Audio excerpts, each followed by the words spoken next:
Well, good evening, everyone, and welcome back to the Brian Crombie Radio Hour. This is my first show for 2025, and I thought I'd invite back a great panel of experts. We've got Sarah McIntyre, who is a longtime conservative operative. She's now working with, what is it, the Convenience Store Association of Western Canada. We've got Kim Wright, who's a long-term NDP supporter and runs her own public affairs consulting company. And we got Mark Keeley, who runs a government relations consulting company, Keeley and Associates, and myself. And so we've got one Liberal, one conservative, and one NDPer, and one person who's gone back and forth a couple of times. We're taping this on Sunday, but broadcasting Monday night. And so we all think something might happen on Monday, but we don't know. So we're going to have to talk about what could be. So let's talk, Mark, you're a Liberal. What are you hearing? Well, I'm hearing a lot, actually, and the phone calls are crazy. And we were just talking before the show, Brian. I think it's important to know that there's a heck of a lot of conjecture, lots of speculation, but really only three people know what's really going to happen. Only three. Only three. And the Prime Minister, Dominic LeBlanc, and Katie Telford. That's about it. He doesn't confide in very many other people. And everybody in caucus who are leaking like crazy, who are trying to curry favor with mainstream media in Ottawa, are trying to say, well, I know the answer. They do not. So I think by the time this goes to air on Monday, we'll know whether three things are going to happen. And I think the three things that are on the table right now is that the PM would probably ask the Governor General to prorogue the House of Commons or Parliament. That could likely happen. The second is that he would resign. And the third is that he would probably appoint a new leader and resign as well. So I think those are really the three issues that we have in front of us right now. But in any event, and I'm really, because both Sarah and Kim, whom I know and admire greatly, would have an idea too from their political understanding of things in Ottawa, that in any event, he cannot stay. It's just very clear he's lost the confidence of his party. He's really lost the confidence of the House. He's lost the confidence of the people of this country when you're at such an historic low.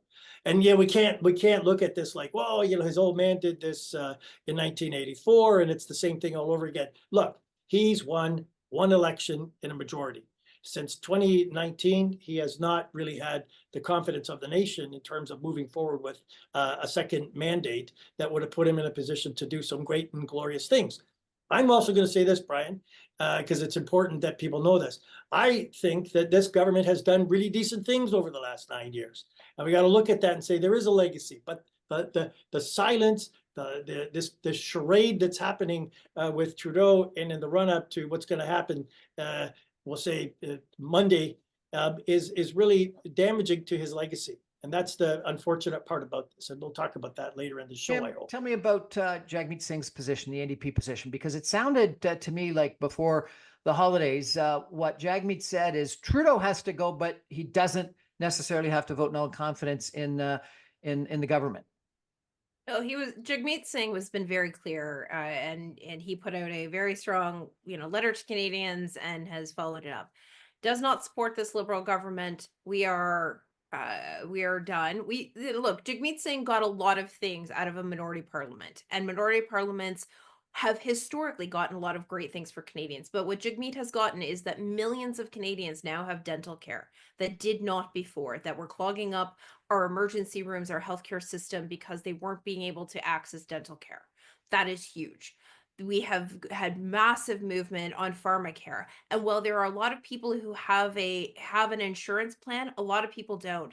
And in particular, poorer folks who needed those insulin shots and birth control. Those are big, massive things. You could also talk about the anti-scab legislation and a number of other things that they rang out of both the confidence and supply agreement and out of the normal course of a minority parliament.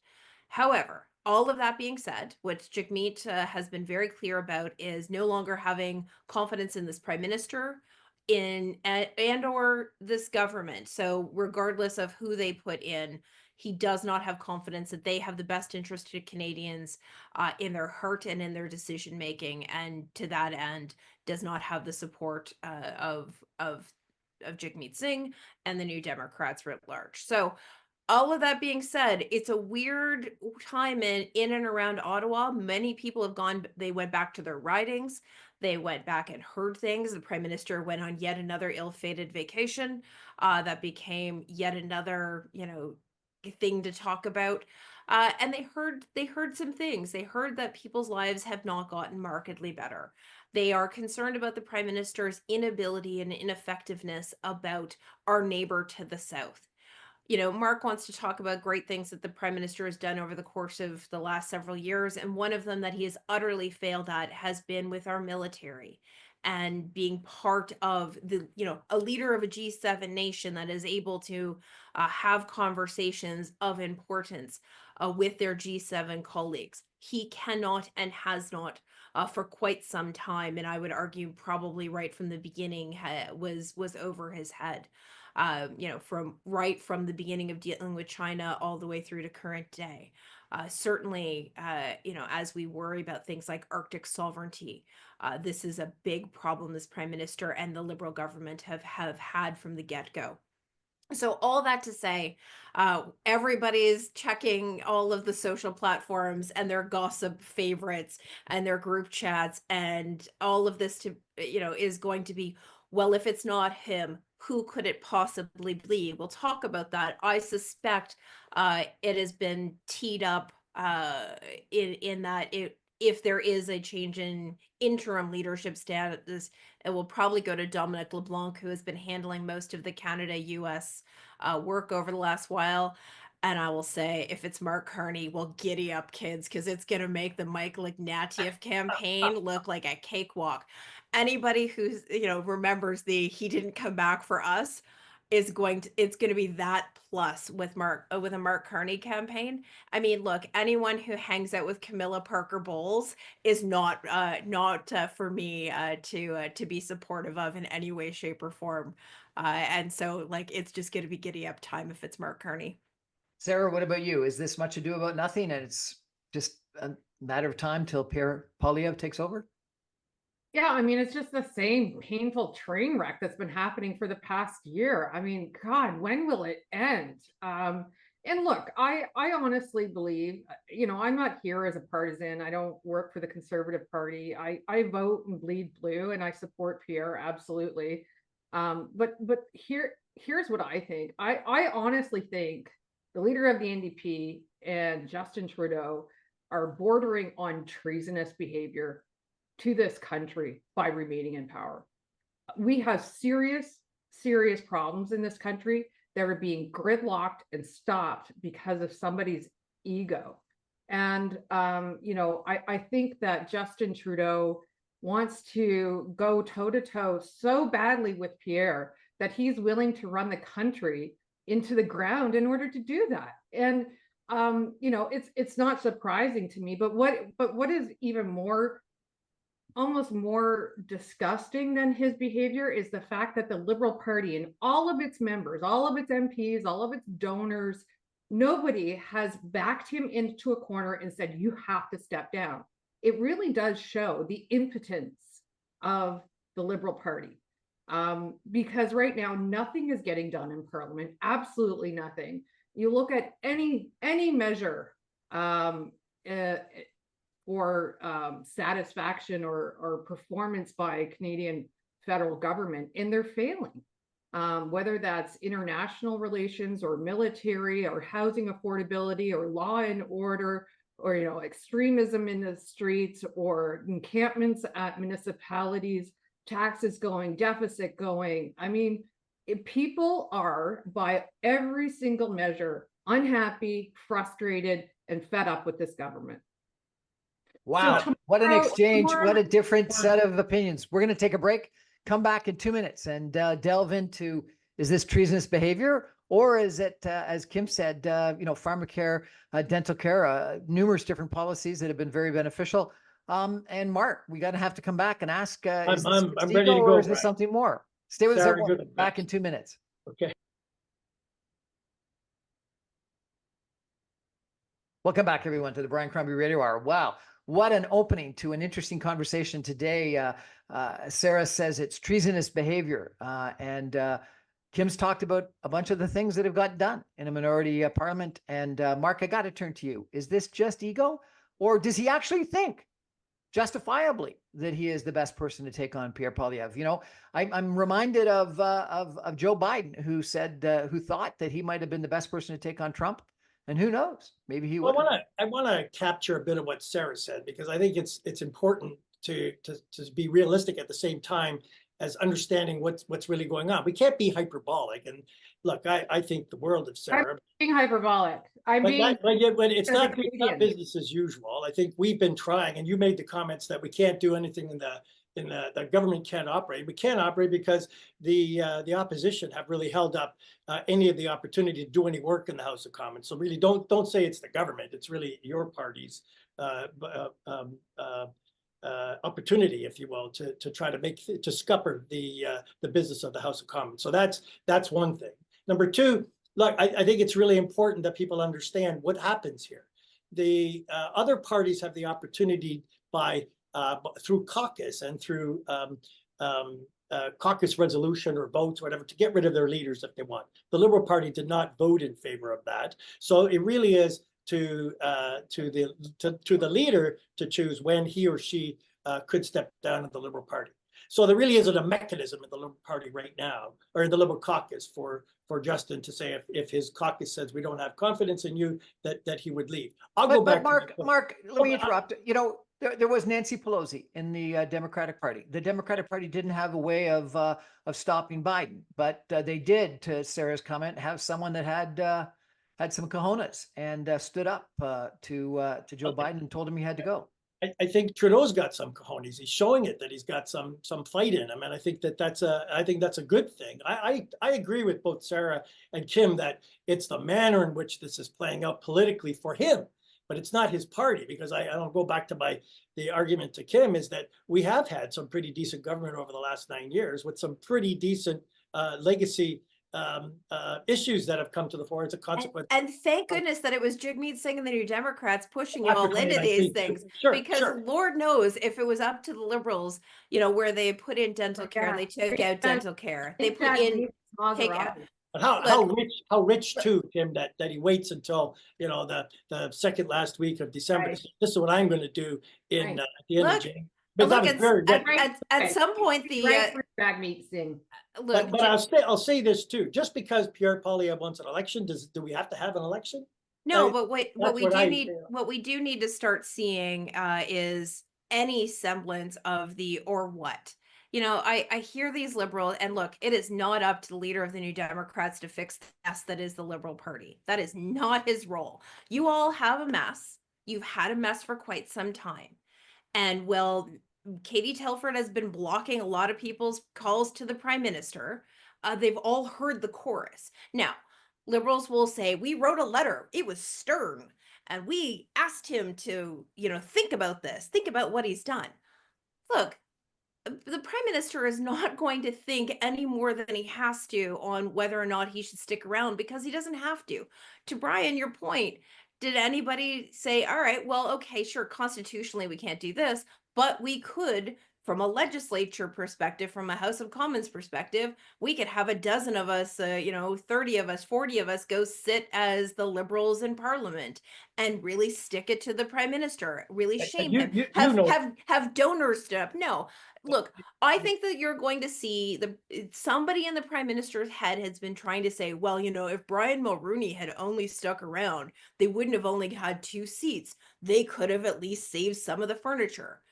If saving the furniture is your only goal in this election, you have to start to wonder what you're doing. If standing up to Pierre Poilievre and because he wants to have yet another boxing match, because he thinks he's some sort of dragon killer boxer, like he's Conor McGregor out there on the campaign hustings. Like, I get it, but somebody needs to talk some sense into him. That might have to be donors. It might have to be, you know, Dominic LeBlanc and everyone else. Kim, if they've got no one else that could do better than him, and there's going to be an election in 2025 anyway, what's the rationale to leave? This becomes the Brian Mulroney question, right? In the butterfly effect of the universe, had Brian Mulroney decided to stay on as opposed to leaving it to what ultimately became Kim Campbell, would he have done better? Would he have gotten to 20 or 30 seats? Could he have saved enough of the furniture to save the Conservative Party as they knew it? Perhaps. I mean, those are always the questions. But look, Chrystia Freeland's letter a couple of weeks ago was the equivalent of Lucien Bouchard's letter to Brian Mulroney. It is such a cataclysmic moment. And not because in Miss Freeland's case, she found religion of this government and found it distasteful. She was trying to rewrite her own narrative, sell her own book, because she saw what happened to Jody Wilson-Raybould and Jane Philpott and others when, you know, they get kicked to the curb. It wasn't because she finally stopped believing in the prime minister. It's because the prime minister stopped believing in her, and she knew she was going to get run over as quick as he could if she didn't stand up for herself. Now, Mark, you think that it's actually Dominic LeBlanc that is engineering these moves with Chrystia Freeland, et cetera. Is that correct? Yes, I think he's put his, well, for all intents and purposes, his imprimatur on how things are going. He's a very strong character, notwithstanding. The caucus like him. He can reach out to the other side of the House of Commons. He's got a good relationship with the United States and other countries. I think he's done a great job with premiers as intergovernmental affairs. I think he's and he's an affable guy, and I think he's a competent guy, and I think people like that. I think it would be folly, and it's not going to happen anyway, for people to say, well, just let it go through to the end of this mandate in October of 2025. It isn't going to happen. The House of Commons at the end of January will come back. There'll be a vote of non-confidence in whatever issue it is. They have to have a vote in that regard anyway. The House will vote against this government, so there will be a vote of non-confidence. It will pass. So I think, for all intents and purposes, regardless of what happens in the next couple of days, there will be an election probably in Q1 of this year, or at least at the start of Q2 of this year. So Kim, in any way, shape, or form, we're going to the people. Kim, why? If it's with I understand Justin that Trudeau, you've said, Kim, I understand that you've said that Jagmeet has stated what's going to happen, but given all the polls, it's going to be devastating for both the Liberal Party and the NDP party, and the Bloc Québécois is going to be the official opposition. Why would that be something that Jagmeet Singh wants? Look, Jagmeet Singh is been very clear that he is ready to go to the polls. If that's where we're at, and he has no interest in whatever brand of new nonsense the Liberals and a new leader, or even the same leader, old boss is the same as the new boss, does not have any faith that they care about what is in the best interest of Canadians.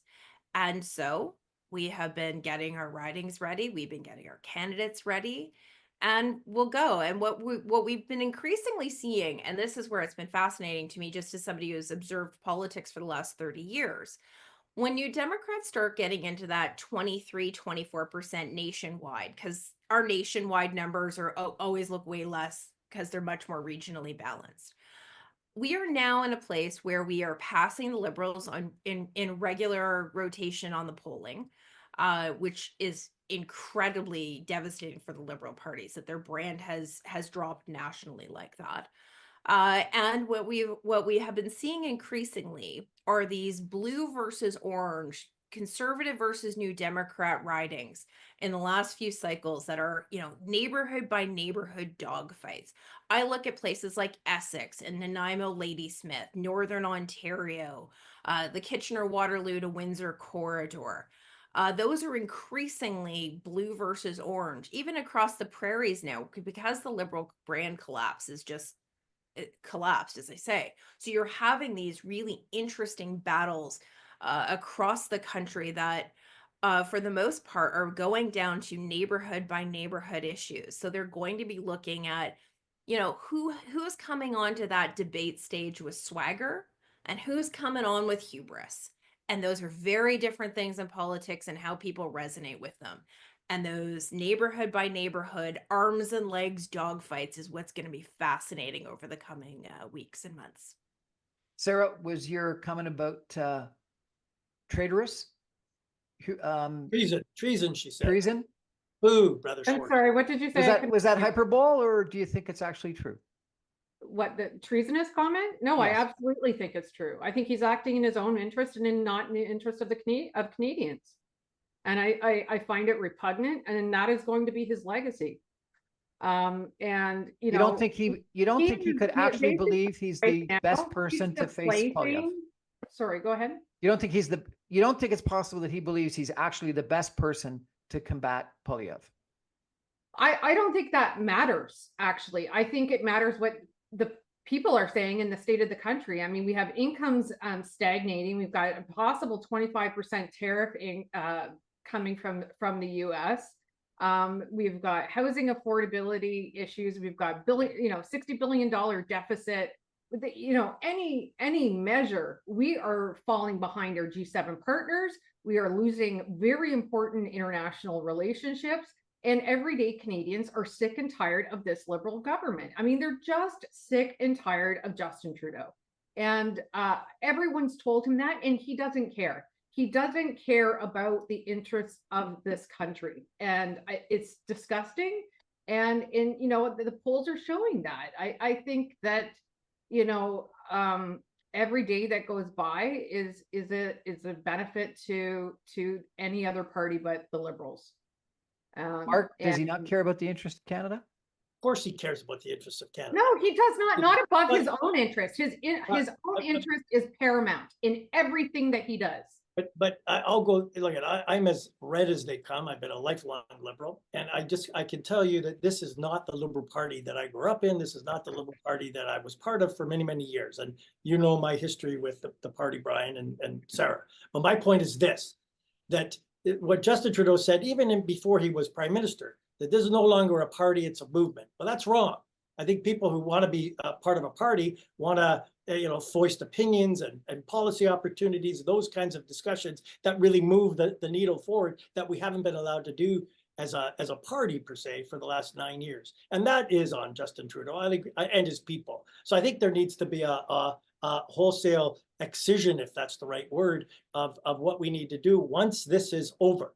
We all know that this is over. There's no way that this party, that this government can stay in power. But the Liberal Party was in third or fourth position before Justin Trudeau took over. And he did that. He did that, Brian. That's a very good point, because back in 2015, if you remember, people couldn't stand Stephen Harper. They couldn't stand. They wanted him gone, and they would do everything. And that was a terrible campaign that the Conservatives held in 2015. Terrible. And John Turner and I spent a month going across Canada to campaign for the Liberal Party. We got love fests all over the place. And that now you'll just see by virtue of how, and we've talked about this in public for a long, long time. When you concentrate power in the Prime Minister's office, you live and die by how people feel about how you're operating. And I think that's what's happening right now. Well, I also think there's a bit of trend, right? I mean, I always call it third termitis. And it happens to every party, every leader. It happened to Chrétien. It happened to Harper. It's happening to Trudeau, who's, way past his expiration date. And people want change. People want change. They want hope. They don't want the same pablum of talking points and orchestrated photo ops from this Liberal government with the hair and the eyebrows. They're done with it. It was a novelty in 2015, but look where it got us. And now we want to turn the page. So Justin Trudeau should, not bother doing the snowboard, in the snow in BC, and really just take the cotton out of his ears, think about somebody other than himself, and resign. Sarah, Fareed Zakaria this morning said that every single government that went to the polls in 2024 lost that was an incumbent, because it was just a movement against incumbents, because every single country, incumbents were blamed for inflation that was out of control, and the economy is too expensive. Price of eggs is too expensive. But he also said that the debt as a percentage of GDP for Canada is 1/3 what it is in the United States. And we're less than 2% debt to GDP. Canada versus the United States is over 6%. And he said Canada is actually in a good economic position versus the United States. So is it just third termitis? Is it just vote against incumbents? Or is it that it's traitorous? It's all of the above. It's anything. Okay, Christmas dinner or holiday time over the past couple of weeks. Anybody on this panel mentioned Trudeau's name? What does anybody say? unanimously. He's done. We're over it. Get him out. We're done. Our country is falling behind.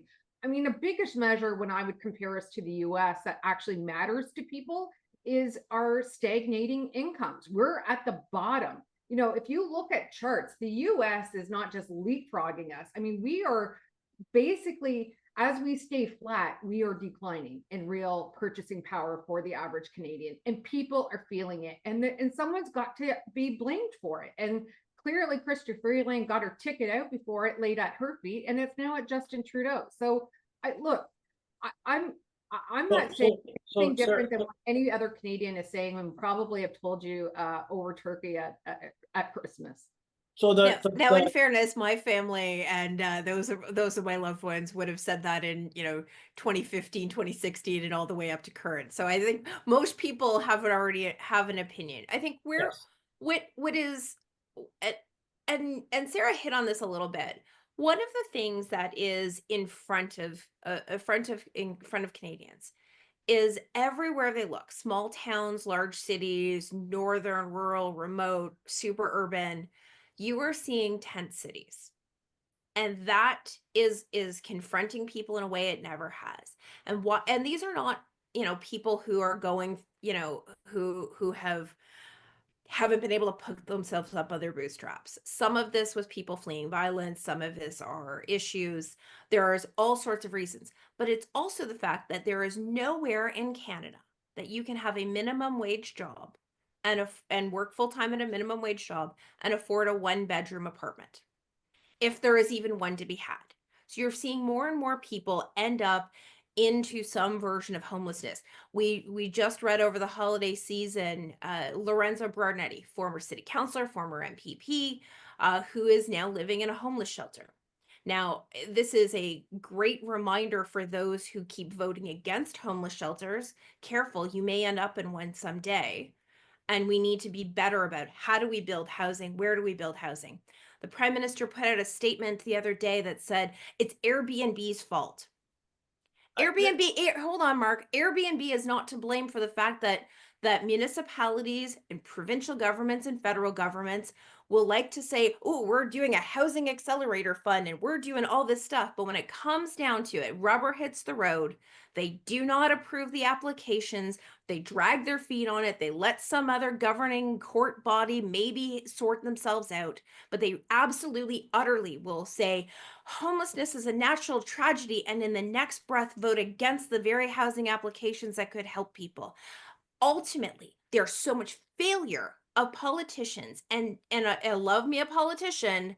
I've worked on a number of campaigns, but the next one who comes to me and says we've got a housing problem and then votes against housing, I am going to have a pundit-like slap down on them, because Kim, you're very supportive of Olivia Chow, the new mayor of Toronto. Social housing is potentially something that the federal government has lead responsibility for, but a lot of the other housing affordability issues really are municipal and provincial, are they not? So look, Dominic LeBlanc and Sean Fraser and others have gone across this country with big fancy novelty checks. Ontario, Premier Ford, big fancy novelty checks to the order of Olivia Chow, Andrea Horvath, former mayor of Mississauga, Bonnie Crombie. Pick your mayor, and you've written these checks and said, yep, here we go. And yet, municipality by municipality, I will sit in 12 meetings over the next 2 weeks that they will drag their feet on housing. They'll drag their feet on complete communities. And yes, there is a federal responsibility to housing. And look, if the feds really want to start, unlocking some of their own land and build housing, great, let's go. You can do that because we've seen it being done. The province wants to start actually building housing, great, I'm here for it, let's go. Municipalities need to get off it and start building housing and start issuing those permits, because what we cannot continue to see, and this is where we get into a problem around affordability and immigration and this, that, and the other, it's that we are so fundamentally conflicted that we are seeing every day some sort of an encampment, and we want to be able to help. And conservatives coming to me and New Democrats and liberals and non-affiliated coming to me and going, how did we get here? And the reality is, how we got here was a whole bunch of people who are beholden to NIMBY voters and NIMBY donors, and they think that's what they need to get reelected. And that's all it boils down to. But that's again, that's But- municipal. but- That's municipal. It's Yeah, not you federal. just, yeah, I Everywhere. think It's Kim, everywhere. I think Kim, you It's just everywhere. backstopped Brian and his comments, but we have a jurisdictional problem in this country too. It's not a jurisdictional problem. It's a chutzpah problem. The Well, all fact right, is they fair, don't want to whatever. actually build housing because heaven forbid the NIMBYs start getting out their damn pitchforks We have again. slap legislation to avoid all that too, Kim. But we We can don't. understand- But you we- don't, because they'll well, I run think some NIMBY against you, or No, they'll threaten. I honestly think the biggest issue is that if we actually solve the housing problem the way that we really need to and dramatically increase supply, there's a whole bunch of people that would lose half of their net worth. And politicians aren't willing to take that. If our housing prices went down 20 to 30%, which is what they would, which would be the result of a massive increase in supply. Take a look at rental rates in Toronto and Vancouver, according to statistics just issued today, are down for the 4th or 5th month in a row. Rental is down because supply is up, and Try landlords telling aren't going that to to like that. somebody. Try telling that to somebody who's now currently trying to escape some sort of domestic violence situation and have We're not no other talking choice. social. I agree. We're not talking I'm not social talking housing. about social. I'm talking about people not being able to find a 1-bedroom or a 2-bedroom, or families, God forbid, trying to find a reasonably priced 3-bedroom place for them to live. It just doesn't happen. And you can hand wring about it'll decrease net worth. You know what I don't want to keep seeing? Little kids, teenagers, parents, all of it. The fact that there is an entire subsection on Amazon that talks about how you can easily live in your car shows how far we have fallen in the ability and the failure of government. Across the board, every jurisdiction, it has been an utter failure of government because, oh, if they're homeless, it must be somebody else's fault or they've got some sort of demon. No, it can happen to everyone, and it is happening. But So we we have- have an opportunity to fix it. Sarah, is Pierre Poilievre going to fix housing affordability? No, he's going to create a ministry to fix it and wag his finger. Sorry. Okay, go ahead, Sarah. Hey, look, I'm not here to put out talking points by any party. It's a complicated issue. Anyone that says it's down to one thing isn't really being honest. Look, I live in BC, and I will tell you, when they brought in the Airbnb ban, it had an effect immediately. That's why rents are down in Vancouver, Brian. That's why they're down in Kelowna. I actually was moving at the time that happened, and I was able to negotiate my rent down because of the Airbnb restrictions. Now I live in a place where it's very tourist dependent, and Airbnb owners really made a lot of money here in Kelowna. And because we didn't have that last year, now it's impacting the businesses here because tourists weren't coming here because there was only hotels at $300 a night. It's not simple. It's not simple, guys. Like, anyone that tries to give it to you in a soundbite is trying to get your vote, not get it right. Look, part of the homelessness problem is the opioid problem, is mental health problems. Those are part of the reasons why people are on the street, not simply scarcity in housing. And so I think if you're looking for, a one bullet solution, then, you're not going to find it. And you're going to be disappointed. And yeah, I think, Brian, you're partly right that bringing on a huge swath of housing, look, all those seniors that are in CHIP housing right now, all of a sudden they're going to owe more than their house is worth. That's going to have an impact. So, let's settle down with the partisan ideology talk and talk about the real issues, which are complicated and require complicated solutions, that require multiple jurisdictions, that require looking at the downstream impact of policy positions and not just simply talking points. Oh, I agree with you. It has never been a silver bullet. At best, it's silver buckshot. And it is a complicated situation, and there does need to be all of these things. But There does need to be a cross government, but it can't be like we continue to see on almost every issue. Oh, well, let's do another study that will tell us the same thing the last 16 studies have told us. If you that's been forever, Kim, like that. I get it's been forever, but that does not, that in and of itself doesn't make it the right answer, Mark. I And we agree. all actually know where we get to with the right answers and the right mixes of things. We can do this, and beyond housing, let's look at what's happened with the media and the military. With the amount of sexual assaults throughout the course of the military, there have been what now four different studies that have been written on it, and nothing has really fixed or changed. One that was initiated under Harper that finished under Trudeau. But we're going to look at it, and we need to study it some more. My favorite line from The West Wing is where Jed Bartlett is running for re-election, and he sees Rob Ritchie, and Rob Ritchie, the Republican candidate, goes, "Crime, boy, I don't know." And great line. And the response from Jed Bartlett is, "So Rob, just so you know, crime, boy, I don't know, is when I decided to kick your ass." That's how I feel about so many of these issues. If we're going to just keep talking in circles and, we're going to write another study to tell us what the last 16 studies have told us, then we actually need just better politicians who are doing better things and pushing harder things, because this But that, cannot be tenable. you raise an interesting point, Kim, and I think this, Brian, should be a topic of conversation every year. That is on how we attract good people to a very complicated industry. Being a politician, the essence of this business is people govern people. Yeah. But you can't have somebody who says, "Oh, I lived on the street, so who better to represent people who live on the streets?"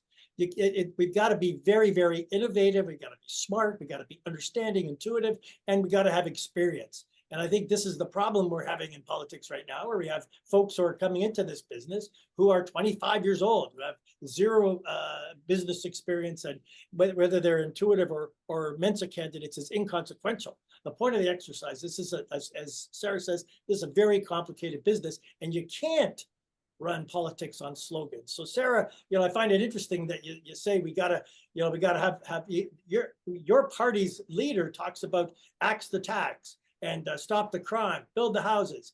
Let's do it. Those are just slogans, and I think we need to see some really interesting and bipartisan innovation happening that could actually say to people, you know what, that place does work, because right now it's not working at all. Sarah, did you watch the interview with Pierre Poilievre and Jordan Peterson? I am one of the people that haven't, and I'll tell you why. And I will eventually when I want to dedicate that amount of my life to pontificating. But look, I like Jordan Peterson, but I like him when he's on his own subject of expertise. His subject of expertise is not politics. Whenever he veers out of psychology or his academic background, I find his rigor, his academic credentials fly out the window, and it becomes very personal in his positions. And just like I don't take a hockey player's word on what they think on politics, I don't necessarily think that Jordan Peterson is going to ask the questions that I would like to see asked, and I really don't care what Jordan Peterson thinks. Mark or Kim, did either of you watch the interview? Yes. And what's your impression, Mark? Well, look, it's a typical Jordan Peterson schlocky interview. Sorry, I'm not going to say anything more than that.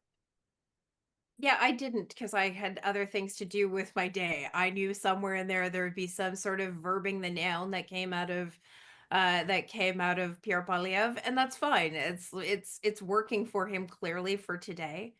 But Mark makes a really interesting point about how do we actually recruit people, and both from an elected official standpoint as well as people in politics. And during the Harper government, a lovely fellow by the name of Guy Giorno created what is known as the Federal Accountability Act.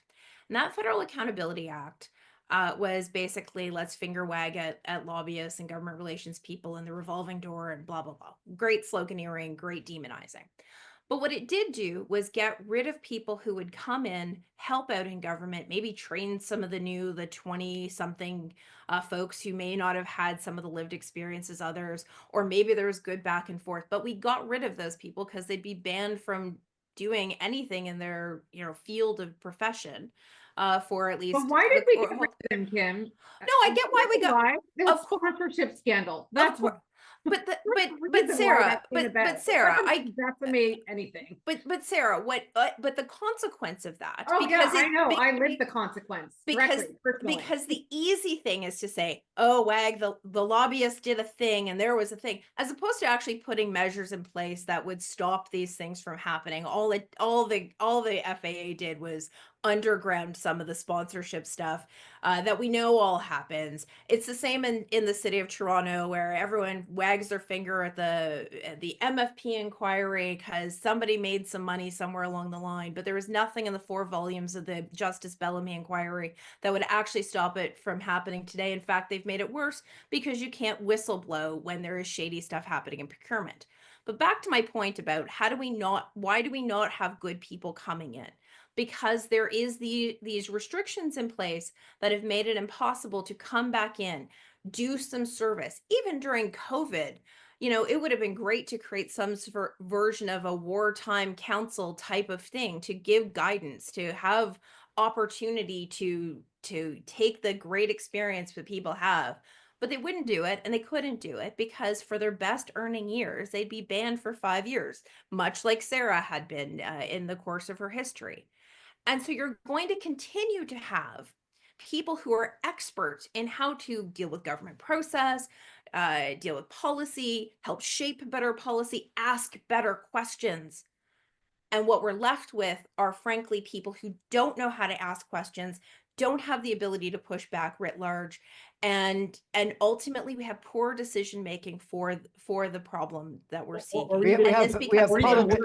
Even worse, Kim. It's just all complete capital P politics. Yeah, it's big P politics. Yeah, and it's who can win a nomination by getting a different group to support them in the nomination process, and then it's a popularity contest. But even the nomination processes are not as transparent as everyone wants to believe them to be. And look, I believe that people can go out there and beat an incumbent. I think you can absolutely do that. I say this to people who are thinking about running municipally right now. You want to beat an incumbent? Don't come knocking 3 weeks before an election gets called. You have to do the groundwork. You've got to do the legwork. Same in a nomination meeting. So all the rest of it. But that being said, you're going to have to open yourself up to a lot of scrutiny, a lack of opportunities after politics, and understand that that's part of it. And we need to have better opportunities to bring people in. There are going to be some 2,500 people who come in a new government and 2,500 that go out after a government. Well, talking about new people, we got to take a break for some messages. And when we come back, I want to turn to you, Mark, and ask, could anyone do better in an election than Justin Trudeau? Is there an opportunity for someone new to do better? Stay with us, everyone. Back in 2 minutes.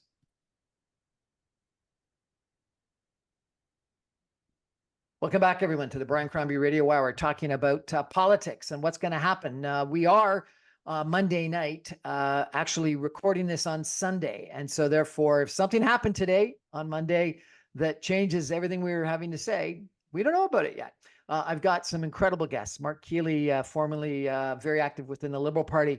Kim Wright, a very active NDPer, and Sarah McIntyre, formerly a very active conservative, no longer involved in partisan politics, but all incredibly bright, articulate, and historically partisan people. Mark, I got to turn to you. Yeah.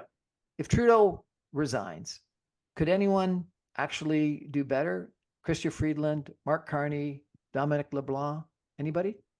Well, look, that's a great question. And I'll tell you, there's that conversation is happening among Liberals like crazy, not just in elected caucus, but across the country. I can say this, and I'll rip a page out of what Sarah said earlier on. This is over. There's no way that you could rehabilitate this government at all. And it's unfortunate, and I really feel bad for that because I'm a very staunch liberal, and I think that we've had some pretty big wins over the last 9 years with this government, but it's over. And so anybody who comes in would have to spend the majority of their time in the short period of the remainder of this mandate to, for all intents and purposes, to say, you know, I've got to, if I was there as the former Minister of Finance, I have to say why I'm doing this when I was in that guy's cabinet. So even with Dominic LeBlanc, whom I think should be the heir apparent, just because I think he's the guy that could lead this party with the kind of innovation and political acumen that you need to reach out across the other side of the House of Commons. Right now, that isn't happening. Conservatives hate liberals. Liberals hate conservatives. NDP hate conservatives. But this is what you're having right now. So it's a real dog's breakfast, Brian. I think we need to have, for all intents and purposes, this exegesis happen where we could have an election, let the chips fall where they may. I even agree with Kim that Jagmeet Singh could rise up during a campaign and put on a good show. So I know that Pierre Poilievre is a great campaigner, and whomever decides, but it isn't going to be Justin Trudeau. I'm telling you that right now. Kim, you raised military, but you raised one issue on the military. Let me raise a different issue if I could. You know, 4 or 5 years ago, 6 years ago, Donald Trump was saying Canada had to spend 2% of its GDP on defense. And that's clearly one of the big issues that Donald Trump has. Would the NDP support 2% of Canada's GDP to be spent on defense? I suspect so. I haven't talked to Jagmeet about it personally, but I can tell you this. I absolutely do and have, and we need to actually do better than what we have for the last several decades. I'll give Stephen Harper credit for you know, finally breaking out the credit card and spending some money on defense. But we do need to live up to that 2% of GDP. The world is an increasingly complex place.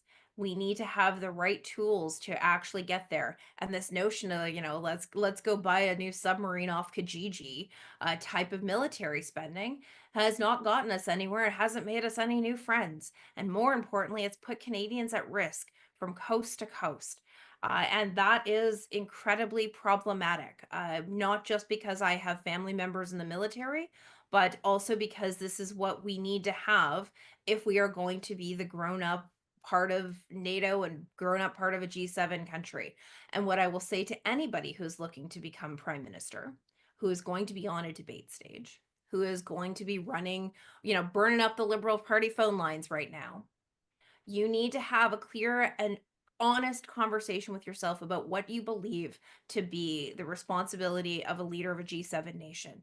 This is a complicated world we live in, and it isn't about sloganeering. It isn't about, you know, who's got the biggest military budget, but it is about how do we collaborate, how do we, but also how do we show our strength.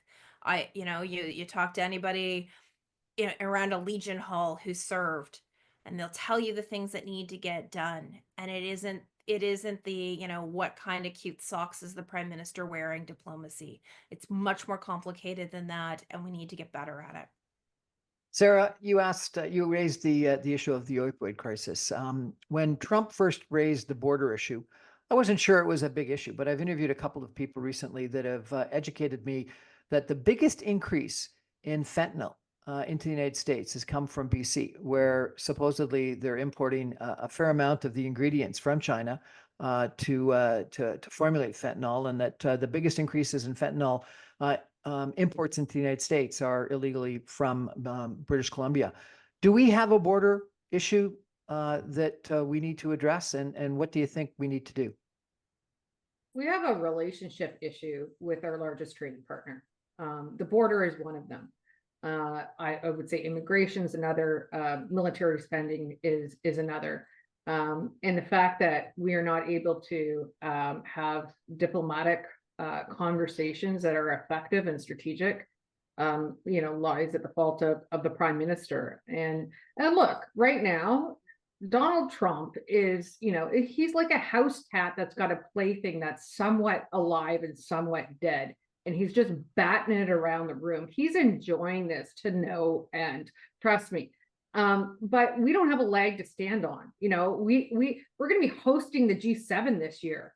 What do you think the number one topic all of our partners are going to be talking about is our security spending? And you know, whether or not there's a problem of fentanyl coming into the US. Look, we've got problems of US guns coming into Canada. We've Very got much so. contraband tobacco coming from North Carolina at billions of dollars that subsidizes gangs buying fentanyl that then send it back to the US.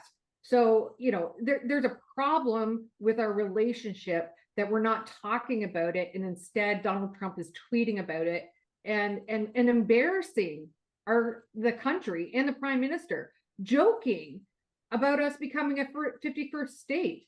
Do you think he takes Canada seriously?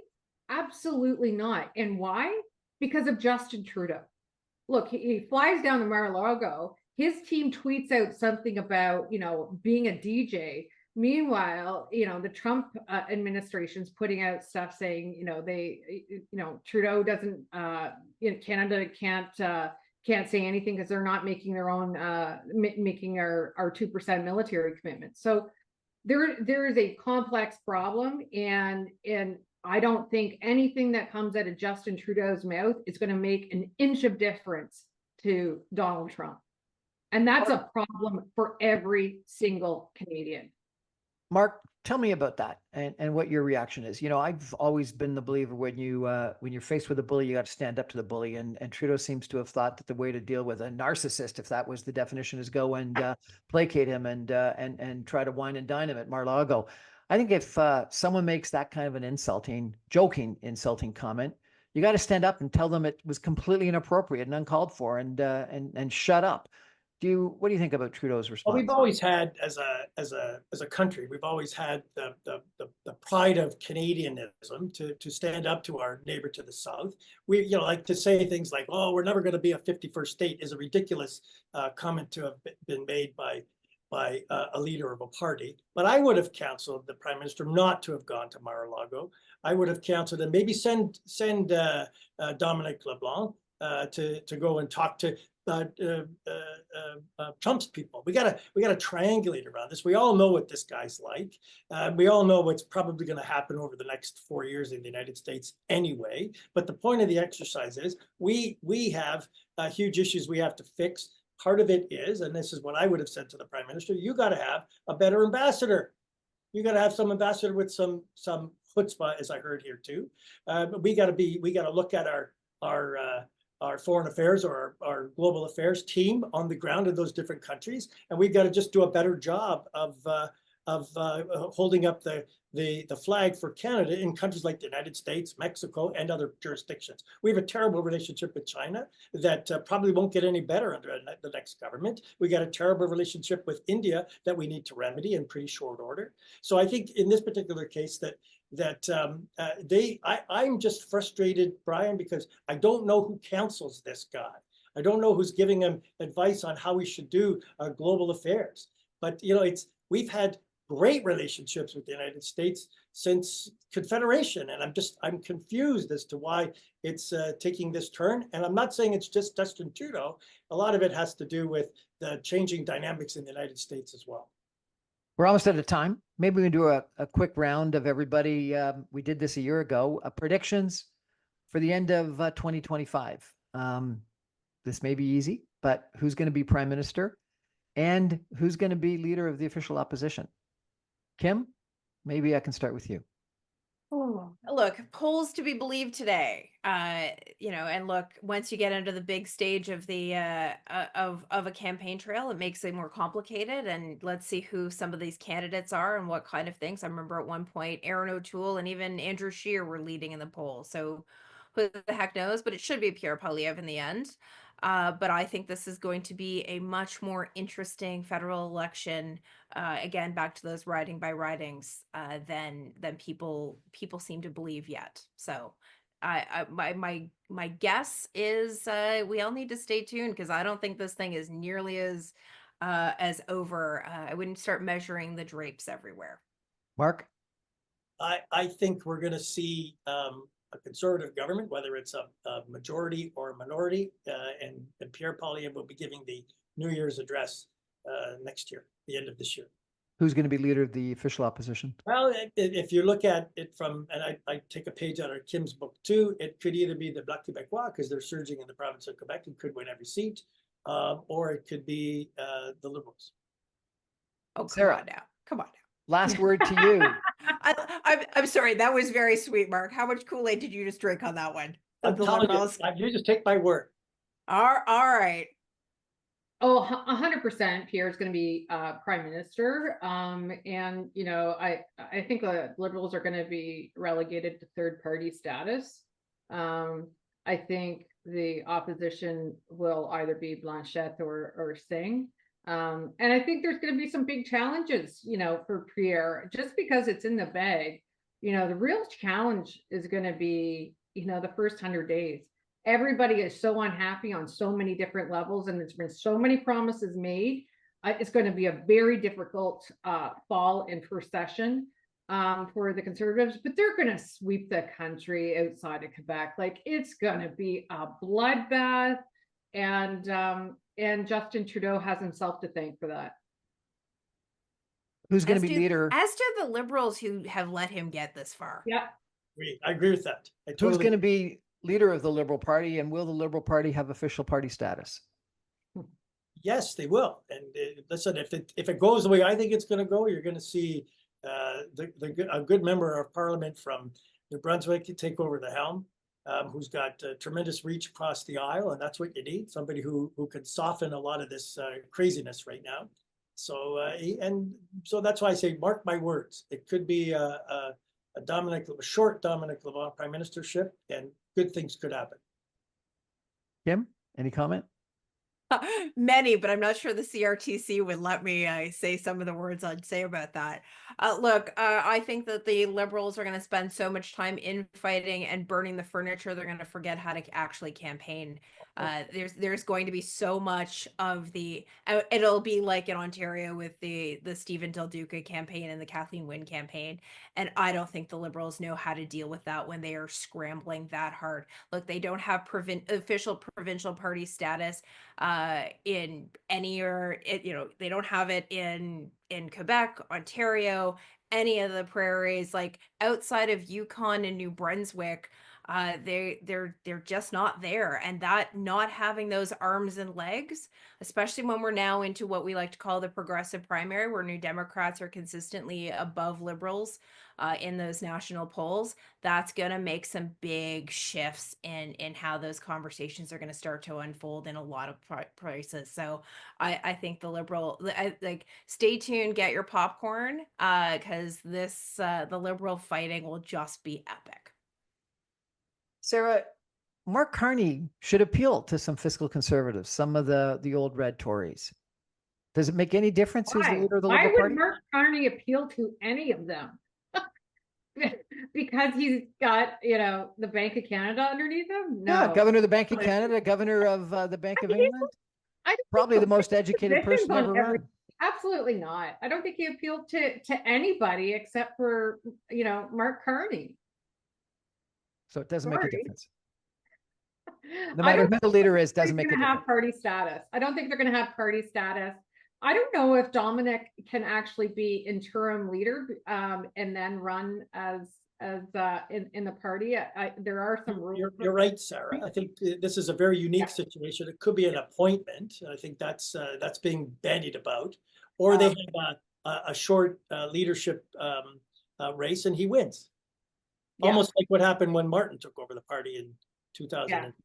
Well, I'd love to ask you all for predictions on provincial politics as well, but we're out of time, so we can't do that this time. We'll have to have another go at it. But I think my last statement stands, though, about Liberals in Ontario as they do federally. But you're not going to. There's a lot of people that would have a differing opinion with that, Kim. I'd love to have that argument. I'm sure we will, Mark. We'll invite you all back again. Sarah McIntyre, Kim Wright, and Mark Keeley, thank you so much for joining, everybody.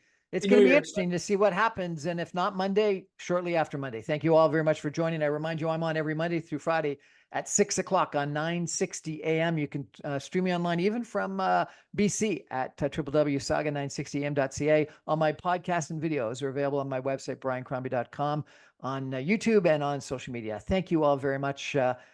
we'll invite you back next year. Good night, everybody. See ya.